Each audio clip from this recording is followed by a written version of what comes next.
Forgot about sorry about the chewing.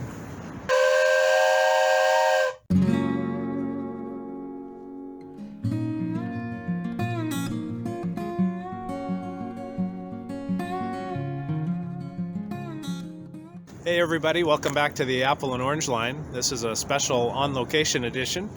I'm standing near the corner of First Avenue and Lincoln in downtown Yakima, Washington, on what is also known as Fruit Row. And this is the heart of the American apple industry right here.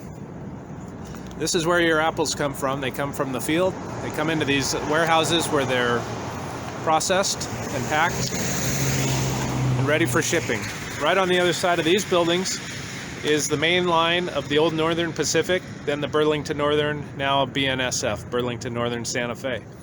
This building right here and these buildings around here were all part of the original artificial ice plant in downtown Yakima. This is where they produced the ice, loaded up the ice on the rail cars, and shipped apples off to Chicago, New York, all across the United States. Apples could be shipped out of here and arrive in Chicago within about 48 hours.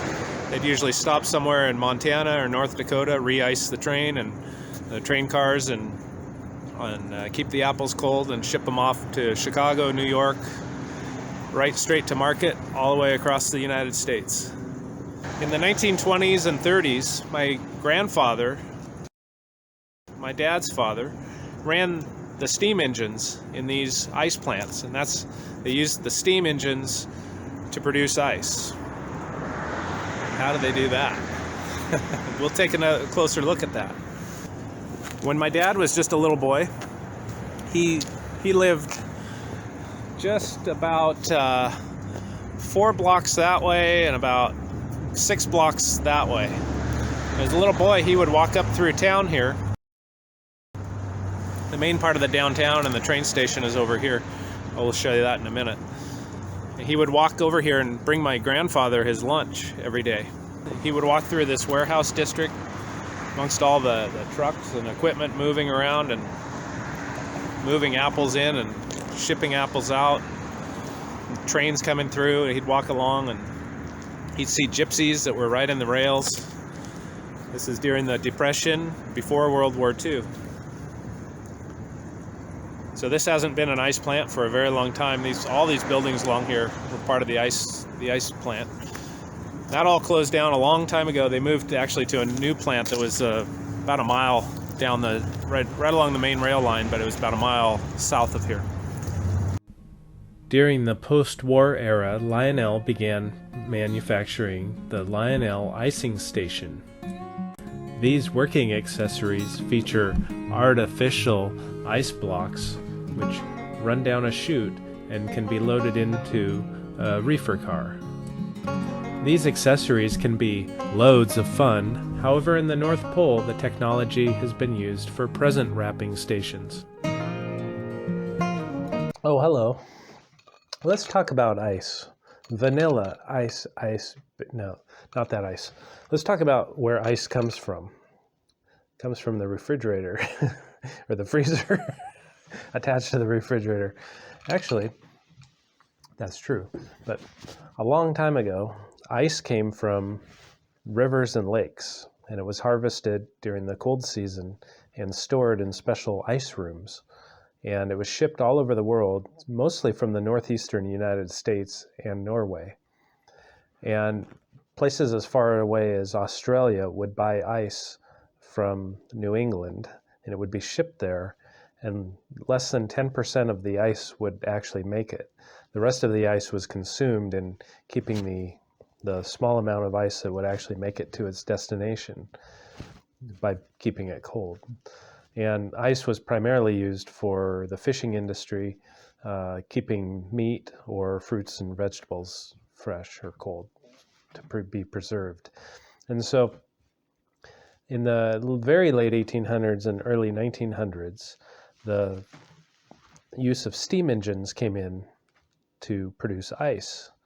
Now, my grandfather, my dad's dad, was a steam engineer at an ice plant. actually had two different ice plants, one in my hometown, and then after World War II, he worked at an ice plant in downtown Seattle, right by the Kingdome, right by where the Mariners and the Seahawks play, the former site of the Kingdome, because they blew it up. But anyway, that was called Rainier ice, and the one in my hometown was called artificial ice. Man-made ice was known as plant ice or artificial ice, and it just so happened the company he worked for was called Artificial Ice and Fuel, and it actually just went out of business or was taken over by another ice distributor just recently called Arctic Land or something, bought them out. But as a kid, my dad and I used to go to their new location, which was not the one where my grandfather worked, and we would get coal because they used coal to run the steam engines back in the day, and they still had coal, a big huge pile of coal. It was probably like 2 stories high, and my dad knew the owners, and so we would go down there to get coal for our fireplace. And I used to climb around on the coal pile, and we would get pretty good sized chunks of coal. Those were big to us, like almost football size. And then we also got smaller pieces of coal, a lot of scraps, but they'd let us just go down there and fill a couple boxes with coal. And we'd do it probably twice a winter, and my dad loved to burn it in the fireplace because it burned real hot, and so he would put it in the fireplace with apple wood is what we burned. And so those two combined put out a lot of heat, and we always had a fire. Growing up, we always had a fire in our fireplace. So but let's talk about how do you make ice out of a steam? And when I was a kid, I remember my dad would tell me about the big steam engines at the ice plant, and they were down actually below the main level of the plant floor. So they were basically down in the basement, and they ran big belts the belts drove the compressors that pumped ammonia, making the ice. A lot like your refrigerator uses refrigerant and makes ice in the freezer. So, and cools the refrigerator and the freezer. But their system was that the steam engine would run these big belts that would run the compressors, and they could probably be used for other mechanical aspects of making the ice, perhaps even moving the ice. And so the ice was made in big ice trays, really big ice trays that were metal, and they were submerged down into a brine, which was like a salt water, which didn't freeze, or certainly has a much lower freezing temperature than regular water, so fresh water. So what happened was these big metal bins that were full of, basically just like an ice tray, they would be filled with fresh water, and they'd be lowered down into this brine, and the brine was kept ice cold, freezing, capable of freezing the water in these bins by circulating the brine with a pump that was probably run off the steam engine as well. And it was the refrigerant, the ammonia, was circulated through that brine, through that system. So, they had a compressor that ran the refrigerant, which was ammonia. So they would drop these things down, and I don't think it took very long for that water to freeze, and they could make really clear ice. And the ice was in big chunks that then could be put into a rail car. And my dad's dad would bring home a block of ice, which was half of a normal block of ice, that they would put into their icebox freezer at home.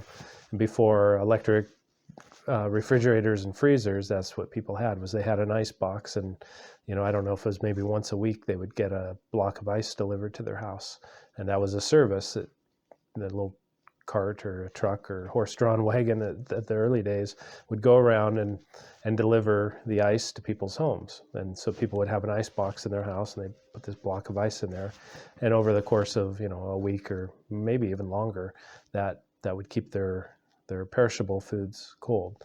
A lot of things weren't refrigerated in those days. They didn't need. We refrigerate everything now. Just about. It's, you open a bottle or a package or something, you put it in the refrigerator. But a lot of things that we refrigerate are not refrigerated in a lot of parts of the world. Those big blocks of ice would be loaded into both ends of a reefer car. There were hatches at both ends. There's one there, and so this portion of the reefer car was filled with ice, both ends, and they could be loaded up and shipped out and head off across the country. Where I live is where a lot of fresh fruit and produce is produced, and so the plant here locally would load up the cars, and then they would head off across the country and stop somewhere else along the way and probably be topped off with fresh ice. And I'm sure there was still plenty of ice left, and the cars were somewhat insulated. So that's it was a very important part of the railroad industry back in the old days, back around the early part of the last century. And my grandfather worked all the way up into the 70s, about the mid-1970s when he retired. But he was a steam engineer at the local ice plant in my hometown, and then at Rainier Ice in downtown Seattle. And Rainier Ice was this big building. It looked like a big white ice cube right on the waterfront in Seattle. And they supplied all the railroads, converged right basically where the Kingdome is. There's two train stations, King Street Station and Union Station, and so that's about where all the railroad and a lot of industry took place in Seattle right there. A lot of produce and things were shipped out overseas, so they supplied both ships and railroads from that facility. And during World War II, my dad and his family moved to Seattle because my grandfather was hired by Boeing to help develop the pressurization system on the XB-29, which became the B-29. And so they used his expertise in understanding those systems, the kind of very similar system of how a steam engine operates and how the pressurization on an old airplane operates. I thought we could also just take a look at a steam engine, because I just so happen to have one sitting right here. And this is actually a model steam engine that does work, although it's missing one critical part at the moment. But there's a firebox down below, and the piston here. So if you can see the piston rod moving back and forth. And there's actually a whistle. There's a steam whistle right here. And there's a relief valve, I think, there. And then so what's missing right here is, I think there's probably a pressure relief valve here. And I think this is broken up. Yeah, I think this is broken right here. So this was my grandfather's. He built this. It was from a kit. And I think I can still get parts and maybe possibly repair this and make it work again. But I also had another one. I had the little toy tractor one when I was a kid. And that was loads of fun. It had a little alcohol burner, like a little slide in, almost like a little drawer that would slide in there. And we could run it. You know, it was kids. We could use it and run it around. And it had a steering column that came up and had wheels. It wasn't mounted on a base. It had wheels. And we could run that thing and I mean, it was all kinds of fun to get that thing going. And again, none of our friends had anything. None of our friends had steam engines. So it was always kind of a unique thing that we had and we could pull out and have fun with and light it, just pour some alcohol in the burner and light it, get some water in the boiler, and just within a few minutes that thing would fire up, and the wheels, I still have that somewhere. I don't have it in front of me, but these things, they'd start to turn and just go, and it'd go, and this one here has a pulley on this side, so Pretty cool, pretty simple technology, pretty amazing what steam engines could do. They powered everything, and the heat from those steam engines that were in the ice plant heated the entire downtown where I live here. There's steam tunnels that run all through the downtown corridor, and so those steam engines in the ice plant and probably the other industrial plants in town. There was a mill. There was all the usual kind of old industries that took place, and probably parts of the fruit industry might have used steam engines to operate some of their equipment.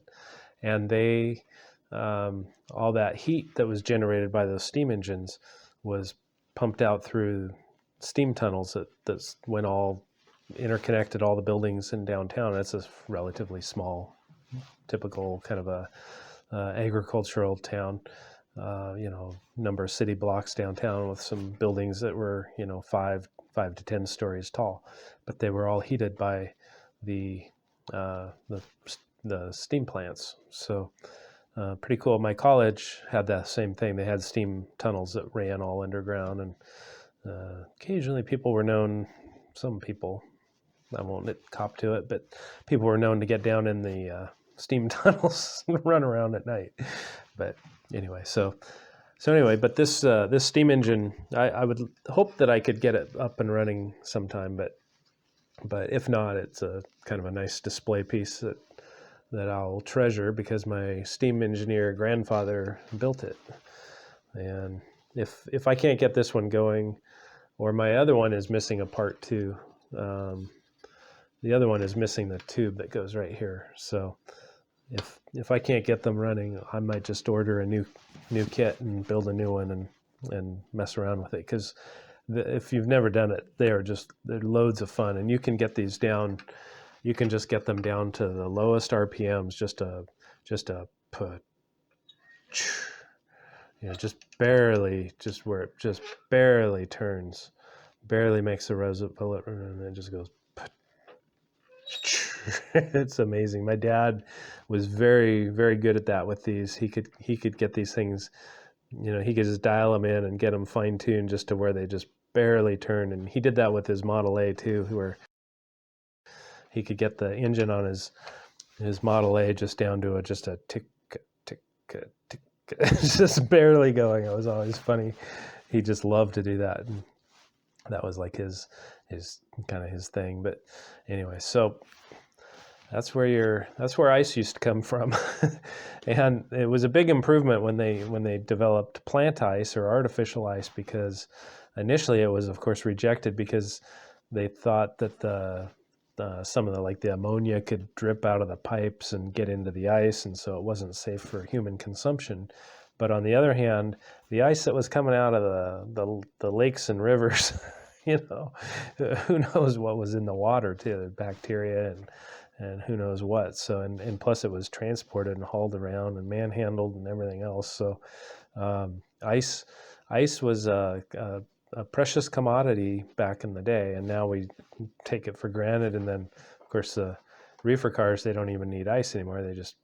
They're refrigerated just like a truck. So they just have modern refrigeration. So anyway, it's pretty cool. It's a neat part of railroad history, and I think it's neat that my grandfather that was his part of contributing to the railroad industry and moving the fresh fruit and produce out of our local community, getting it onto the railroad and on to market all across the country. And his father was in the later years. He started out actually building bridges. My great grandfather started out building bridges for the railroad industry, and eventually he was a farmer, rancher here. And so, he was on the growing side of the food, and my grandfather was on the shipping side. And my dad used to carry my grandfather's lunch to him at the ice plant. It was a rough and tumble area down there. It still is. It's actually,